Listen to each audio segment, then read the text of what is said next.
నమస్కారం, మీరు చూస్తుంది సుమన్ టీవీ. నేను మీ కీర్తి. 2025 కొత్త సంవత్సరంలోకి అడుగు పెట్టేశాం. కొత్త నెల. మరి ఈ నెలలో ద్వాదశ రాశుల వారికి ఎలా ఉండబోతుంది? మంచి చెడులు ఒకవేళ కొంత గొప్ప చెడుగా ఉన్నా ఏ రెమెడీస్ చేసుకుంటే ఈ నెలని హాయిగా గడిపేయచ్చు? మనకి విశ్లేషించడానికి ప్రముఖ ఆస్ట్రాలజర్ సురేష్ శర్మ గారు ఉన్నారు. నమస్తే సార్. నమస్కారం కీర్తి గారు. నూతన సంవత్సర శుభాకాంక్షలు. క్యాలెండర్ ఇయర్ ప్రకారంగా హ్యాపీ న్యూ ఇయర్ సార్. మీకు కూడా అండి హ్యాపీ న్యూ ఇయర్. మీకు అలానే మనకి వెన్యూ ఇచ్చిన సుమన్ టీవీకి యాజమాన్యానికి ఇక్కడ ఉన్న స్టాఫ్కి అందరికీ ప్లస్ చూస్తున్న వాళ్ళందరికీ కూడాను నూతన సంవత్సర శుభాకాంక్షలు అండి. ఇది మనకు ఉగాది అంతా నూతన సంవత్సరం అయినా కానీ అది మనకు సాంప్రదాయబద్ధంగా జరుపుకుంటున్నాం కాబట్టి ఇది అంతరకు వచ్చేటప్పటికి యూనివర్సల్ న్యూ ఇయర్ అని చెప్పేసి దానికి సంబంధించి కూడా మనం డిస్కస్ చేసుకుందామండి. చాలా సంతోషం అండి. సో కర్కాటక రాశి గారికి సురేష్ గారు ఎలా ఉండబోతోంది? ఈ 2025 జనవరి 1st నెలని బ్రైట్ గా స్టార్ట్ చేస్తున్నారా, లోగా కిక్ ఫాస్ట్ అవుతుందా? మీరు అడిగిన క్వశ్చన్ స్ట్రైట్గా చెప్పాలంటే స్లో లెవెల్లో స్టార్ట్ చేసి సూపర్గా వెళ్ళిపోతారు వీళ్ళు. ఎందుకంటే ఈ కర్కాటక రాశి వాళ్ళకి అష్టమ శని నుంచి విముక్తి రాబోతుంది మార్చి నుంచి. అది ఒక చాలా హ్యాపీ న్యూస్. నేను 10 కాల్స్ వస్తే 2 కాల్స్ కర్కాటక రాశి వాళ్ళకి కంపల్సరీ ఉంటాయి. వాళ్ళు చెప్పే అది నేను ఫీల్ అయిపోతుంటాను. ఎక్కువ శాతం ఎందులో డిస్టర్బెన్స్ అంటే లైక్ ఫ్యామిలీ హెల్త్? నాకు వచ్చిన ఫిమేల్స్లో వాళ్ళకి ఫ్యామిలీ రిలేటెడ్ డిస్టర్బెన్స్ ఎక్కువ అండి. ఎక్కడ వరకు అంటే డైవర్స్ దగ్గరికి నుంచి సొసైటీల దాకా వెళ్ళిపోయారు. జెంట్స్కి వచ్చేటప్పటికి బాగా టఫెస్ట్ నాకు తెలిసిన ఒక అతను అరౌండ్ 9 crores లాస్ అయ్యాడండి. అంత హెవీగా ఉంది.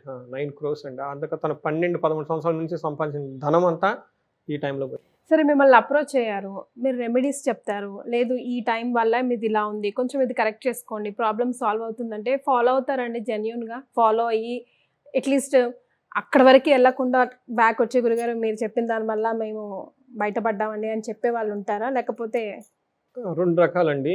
కొంతమంది ఏమంటే మీరు చెప్పినట్టు జరిగిందండి, ఇంకా తట్టుకోలేక మీకు ఫోన్ చేస్తున్నామండి, ఇంకా ఆ బాధలు మీరు తట్టుకునే స్టేజ్లో లేదు, ఇంకా మీ దగ్గరకు వస్తే ఏదైనా చెప్తారా అన్న యాంగిల్తో వచ్చేవాళ్ళు చాలా ఎక్కువ మంది ఉంటారండి.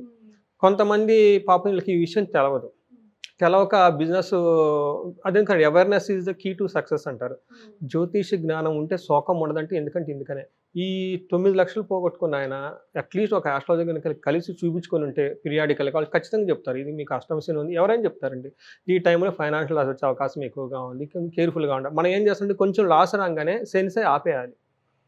వీళ్ళు మనం స్పోర్టీగా తీసేసుకొని ఎందుకు లాస్ వచ్చామని చెప్పేసి ఇంకా ఎక్కువ ఇన్వెస్ట్మెంట్ చేస్తూ పోతారు, ఇంకా లాస్ అయిపోతూ ఉంటారు. అందుకని మనకి ఆదిశంకరాచార్యులు చెప్తూ ఉంటారు, మనకి వైరాగ్యం వివేకం ఉండాలంట. వివేకం అంటే ఏంటి? ఎప్పుడు ఏది చేయాలో చూసుకొని టైంకి అనుగుణంగా చేసుకోవాలి. వైరాగ్యం అంటే ఏంటి? మనం జీలతో అధికమైన అత్యుత్సాహంతో చేసుకుంటూ పోకూడదండి. కొన్నిసార్లు ఆపేసుకొని రిలాక్స్ అవ్వాలి. అందుకని ఇది తెలుసుకోవడం చాలా ఇంపార్టెంట్ అనమాట. మీరు కర్కాటక రాశి వాళ్ళు చాలా చక్కగా అడిగారు. వాళ్ళు ఇంకా బాధల్లోనే ఉన్నారు. మార్చి వరకు ఉంటారు. మార్చి తర్వాత ఫస్ట్ లెవెల్ పోతుందండి. ఆ తర్వాత మే తర్వాత ఇంకా బాగుంటుంది. చాలా రోజుల నుంచి పడుతున్న ప్రాబ్లమ్స్ అన్ని వాళ్ళకి బాయ్ చెప్పేసి హ్యాపీగా ఉండే టైం వాళ్ళకి వచ్చేస్తుంది. సూపర్. ఊపిరి పీల్చుకోవచ్చు అక్కడ. ఊపిరి పీల్చుకోవచ్చు. అయితే ఇప్పుడు ఈ మాసంలో కూడాను జనవరిలో కూడాను కొంచెం అదే అష్టమ శని ఇంపాక్ట్తో ఎక్కువగా ఉండే అవకాశం ఎక్కువగా ఉంది. అదేందో చూద్దాం. మనం పునర్వసు నక్షత్రం వాళ్ళు 4వ పాదం, తర్వాత పుష్యమి 1, 2, 3, 4 పాదాలు, ఆశ్లేష 1, 2, 3, 4 పాదాలంతా కర్కాటక రాశి వాళ్ళు. నాకు వచ్చిన వాళ్ళు ఎక్కువ ఆశ్లేష వాళ్ళే ఎక్కువ వచ్చారండి ఈసారి. ఎందుకంటే ఆ నక్షత్రం కొంచెం సర్ప నక్షత్రం, దోషం ఎక్కువగా ఉంటుంది. వాళ్ళకి పుట్టడంతోనే కొంచెం దోషాలు ఎక్కువగా ఉంటాయి. అంటే చిన్నప్పుడు వాళ్ళు పుట్టినప్పుడు కొంతమంది పరిహారాలు చేస్తారు, చెయ్యరు, వాళ్ళకి కొంతమందికి ఐడియా ఉండకుండా అలా వస్తుందన్నమాట. ఈ టైంలో ఏమవుతుంది, అష్టమ శని ప్లస్ ఇది దోషం 2 కలిపేసి ఎక్కువ మంది నాకు వాళ్ళే వచ్చేస్తారు. నిన్న కూడా ఒక కాల్ వచ్చేసింది నెల్లూరు నుంచి. సార్ గురువుగారు ఇంకెప్పుడండి మాకు మీరు ఆగండి అని చెప్తున్నారు, బిజినెస్ ఏమైనా చేసుకోలేకపోతున్నాం, ఏం బాధ వాళ్ళు పడలేకపోతున్నాం అని నేను చెప్పాను. ఎంతకాలం ఆగావు కదా, ఒక 2 నెలలు వెయిట్ చేయి, 2 months గుడికెళ్ళు, ఐప్సా మాలేసుకో, లేదంటే భవానీ మాలేసుకో, తిరుపతికి రా, టైం అలా పాస్ అయ్యి చేయొద్దని చెప్తూ ఉంటానండి. వీళ్ళకి సూర్య సంచారం అండి. సూర్యుడు మకర రాశిలోకి 14న ప్రవేశిస్తారండి. బుధుడు వచ్చేటప్పుడు ధనుసు రాశిలో జనవరి 4, తర్వాత శుక్రుడు సంచారం కుంభరాశిలో డిసెంబర్ 28న ఉంటుంది. తర్వాత వీళ్ళకి కుజుడు వచ్చేటప్పటికి మిథున రాశిలోకి జనవరి 21న అక్కడ వరకు వాళ్ళు ఉంటారండి. అంతకుముందు కర్కాటక రాశిలో ఉంటారనమాట. ఈ గ్రహ స్థితిని బట్టి మనం చూస్తే వీళ్ళకి ఫస్ట్ ఎలా ఉంటుందంటే ఫస్ట్ 10-15 days కొంచెం వీళ్ళకి ప్రతికూలంగా ఉంటుంది. ఏ విషయాల్లో అంటే శత్రువులతో అనవసరంగా గొడవపడే అవకాశం ఎక్కువగా ఉంటుంది కర్కాటక రాశి వాళ్ళు. కానీ తర్వాత మాత్రం చాలా బాగుంటుంది. ఓవరాల్గా శత్రువులు వీళ్ళ మీదకి వస్తూ ఉంటారు కానీ వీళ్ళని ఏమి హాని చేయరు. ఓకే, అంతవరకు ఓకే. అంతవరకు అయితే హ్యాపీ. రెండోది వీళ్ళకు జనవరి 15 తర్వాత తీర్థయాత్రలు చేసే అవకాశం చాలా ఎక్కువగా ఉంది. అది కూడా లాంగ్ ట్రావెల్స్ అయితే బాగా చేస్తారు.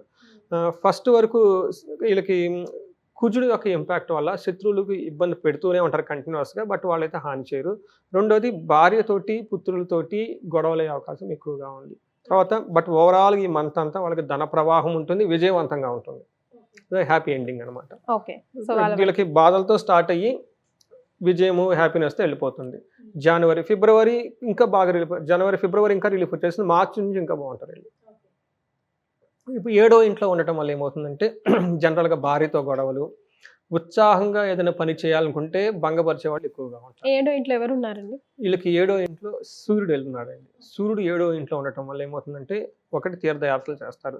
రెండోది ముఖ్యంగా బాగా తెలుసుకోవాల్సిందంటే ఉత్సాహ భంగకారిణి అంటారు. వీళ్ళు బాగా అత్యంత ఉత్సాహంతో మంచి ప్లానింగ్ పెట్టుకొని వెళ్ళిపోదాం అనుకునే టయానికి ఎవరో ఒకళ్ళు వచ్చి డిసప్పాయింట్మెంట్ చేసి వీళ్ళని నిరుత్సాహపరిచేసి మాట్లాడుతుంటారు. అందుకని వేరే వాళ్ళతో కొంచెం పక్కన ఉన్న వాళ్ళతో మంచి వాళ్ళతో ఉంటే బాగుంటుంది. వీళ్ళకి కూడా పాజిటివ్ ఎనర్జీగా ఉంటుంది అనమాట.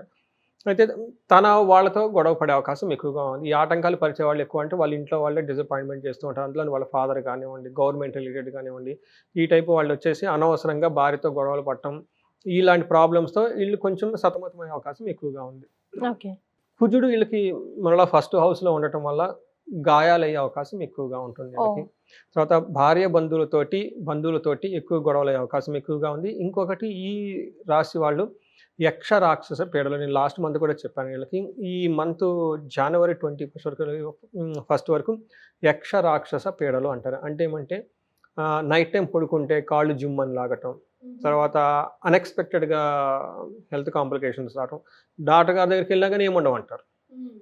లేదంటే బెడ్ రెస్ట్ తీసుకోమని ఏదో సంథింగ్ ప్రాబ్లమ్స్ ఉంటాయి, కనపడని ప్రాబ్లమ్స్తో బాగా ఇబ్బంది పడే అవకాశం ఎక్కువగా ఉంటుంది.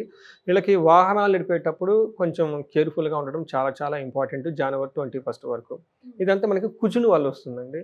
అయితే వీళ్ళకి కొద్ది గొప్ప ఏమంటారండి, వీళ్ళకి శుక్రుడు వీళ్ళకి బాగా మంచి యోగ్యతనిస్తూ ఉన్నాడు అనమాట.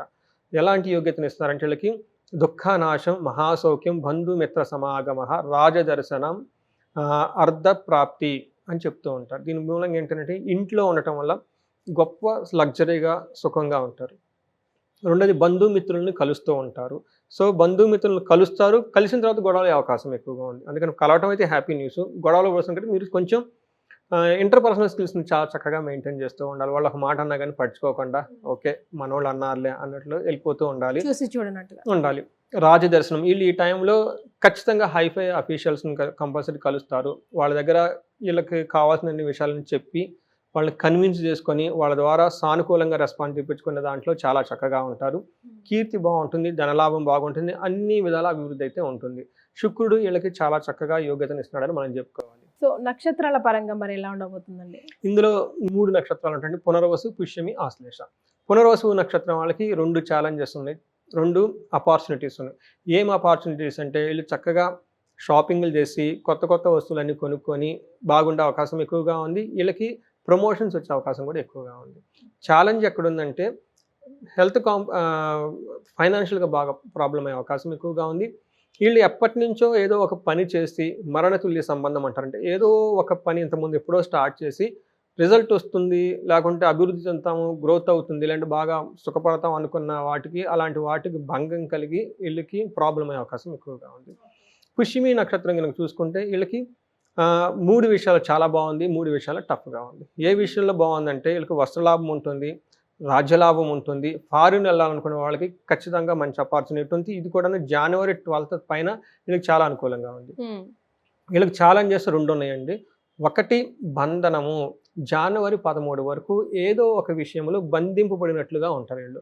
అంటే డెసిషన్ కరెక్ట్గా తీసుకోలేక ముందుకు వెళ్దామా వెనక్కి వెళ్దామా, పరిస్థితి అసలు ఏంటి అన్న ఒక సిచ్యువేషన్లో ఉంటారు. ఈ టైంలో వీళ్ళు ఎవరైనా ఒక గురువుని కానివ్వండి, ఎక్స్పర్ట్స్ని కానీ, మెంటార్స్ని కనుక కరెక్ట్గా కనెక్ట్ అయ్యి వాళ్ళతో డిస్కస్ చేసుకుంటే చక్కగా వాళ్ళు చెప్పిన మార్గంలో కనుక వెళ్తే వీళ్ళకి మంచి రిజల్ట్ వస్తుంది. అయితే వీళ్ళకి దాంతోపాటు ఫస్ట్ జనవరి 10 డేస్లో విశేషంగా ధనం వస్తుంది.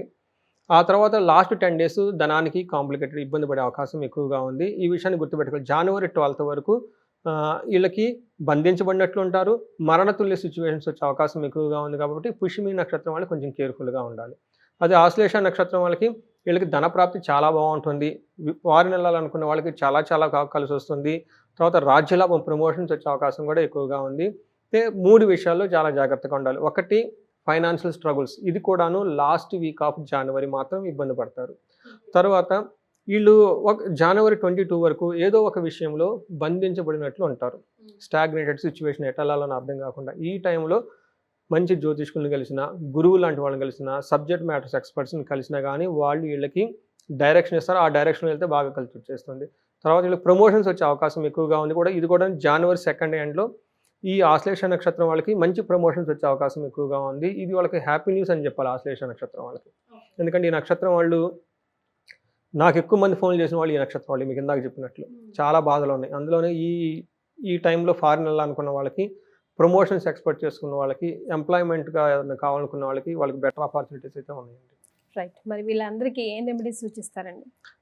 రెమెడీస్ వీళ్ళకి పుష్యమి నక్షత్రం వాళ్ళు చాలా కేర్ఫుల్గా ఉండాలండి. వీళ్ళకి రాహుకేతుల ఇంపాక్ట్ చాలా చాలా ఎక్కువగా ఉంది. వీళ్ళు కనకదుర్గ అమ్మవారిని విజిట్ చేసుకోవడం చాలా ఇంపార్టెంట్. సుబ్రహ్మణ్యేశ్వర స్వామిని ఆరాధించడం ఇంకా ఇంపార్టెంట్. ఆశ్లేష నక్షత్రం వాళ్ళకి ఎవరైనా రైతులు కనుక ఉంటే పశువు నష్టం చూపిస్తుందండి.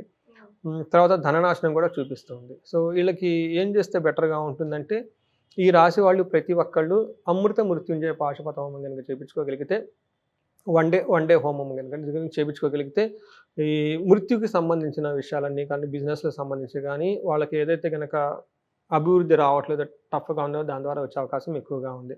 రెండోది వీళ్ళకి గురువుకి సంబంధించిన విషయాల్లో అంటే బంధించబడినట్లుగా ఉంటున్నారు అనమాట. మెర్క్యూరీ, వీళ్ళు బుధవారం రోజున మనకి పెసలు అంటారండి, ఇవి 1 kg కనుక దానం చేసి విష్ణు సహస్రనామం చదువుకుంటే బాగా కలిసి వచ్చేస్తుంది. తర్వాత ఎవరైనా కనుక హెల్త్ కాంప్లికేషన్స్ ఉన్నా కానీ మనకి అమృత మృత్యుంజయ పాశుపత హోమం చేయించుకుంటే చాలా బాగుంటుంది. పర్టికులర్గా ఎవరైతే కనుక మరణతుల్య సిచ్యువేషన్స్ కనుక వచ్చి ఇబ్బంది పడుతూ ఉంటే వాళ్ళంతా కనుక అమృత మృత్యుంజయ పాశుపత హోమం చేయించుకుంటే చాలా చాలా బాగుంటుంది, కలిసి వస్తుంది. ఫారిన్ వెళ్ళాలనుకున్న వాళ్ళు ఖచ్చితంగా దుర్గాదేవిని కనుక పూజిస్తే ఓం దుమ్ దుర్గాయ నమః ఈ మంత్రాన్ని కనుక జపం చేయించుకుంటూ ఉంటే చాలా బాగుంటుంది. రైట్. చాలా సంతోషం అండి. ధన్యవాదాలు. ధన్యవాదాలండి.